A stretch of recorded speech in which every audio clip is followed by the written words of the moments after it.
everyone, welcome to Home Cooking with me Hema Subramanian. Hoppers, popularly known as Appam, is one of the most loved traditional South Indian dish.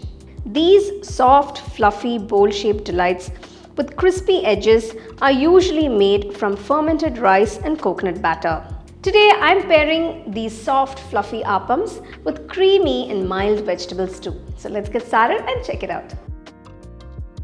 We'll begin with 1 cup of raw rice. Wash it 2 or 3 times until the water runs clear.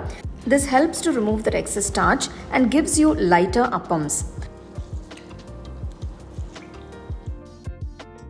Now soak the rice in enough water for about 4 hours.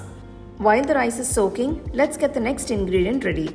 Take half a cup of poha, also known as flattened rice or beaten rice. Poha is the secret to the soft and airy appams. So soak it about 30 minutes before you start grinding. Just a quick rinse and it's good to go.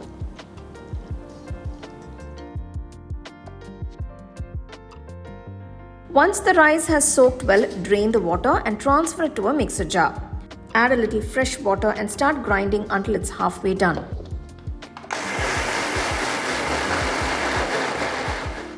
Now add the soaked poha and about a quarter cup of freshly grated coconut. Both the coconut and poha add richness, a hint of flavor and that softness to the batter. Adding water gradually, little at a time, until you reach a smooth flowing consistency. Now this quantity makes roughly about 8 to 9 appams, but you can easily double it if you're feeding a crowd. Transfer the batter to a bowl and add 1 teaspoon of sugar and half a teaspoon of salt. Sugar helps with fermentation and also adds a subtle sweetness. Mix it well. The batter should be soft, not too thick, not too runny, just perfect. Now comes the magic step, fermentation. Cover the bowl and keep it in a warm spot for about 12 hours or overnight. When you open the next morning, your batter should have fermented beautifully. It's light, airy and slightly bubbly. Since the batter does not have urud dal, it will not rise as much as the idli batter, and this is completely fine as long as it's fermented well. If it feels a bit thick, just add a splash of water. Remember, you're looking for a gentle pouring consistency, not watery.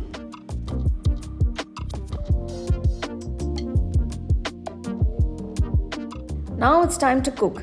Heat your appam pan. I'm using a cast iron one here, but a non-stick pan works just fine. Brush a few drops of oil and wipe away all that excess. Once the kadai is hot, pour a ladle full of the batter into the center. Gently swirl the kadai in a circular motion so the batter spreads towards the edges, leaving a thicker center. Now if you prefer bigger appams, simply pour a little bit more batter. Now you'll start noticing tiny bubbles and that's a great sign. Now cover the kadai with a lid and cook on medium flame for about 2 minutes. When you open the lid, there it is. Perfectly crispy edges with a soft, spongy middle. And that's exactly how a traditional appam should be. Golden on the sides, tender in the center, and absolutely divine.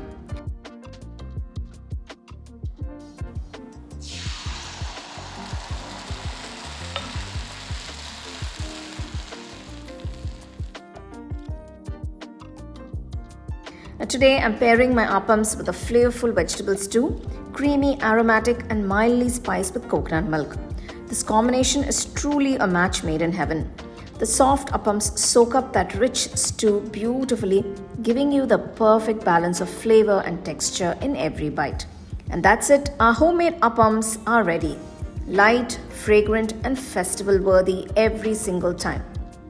Appam is come out so perfectly, and today I am serving it with some yummy vegetable stew. It's time to taste.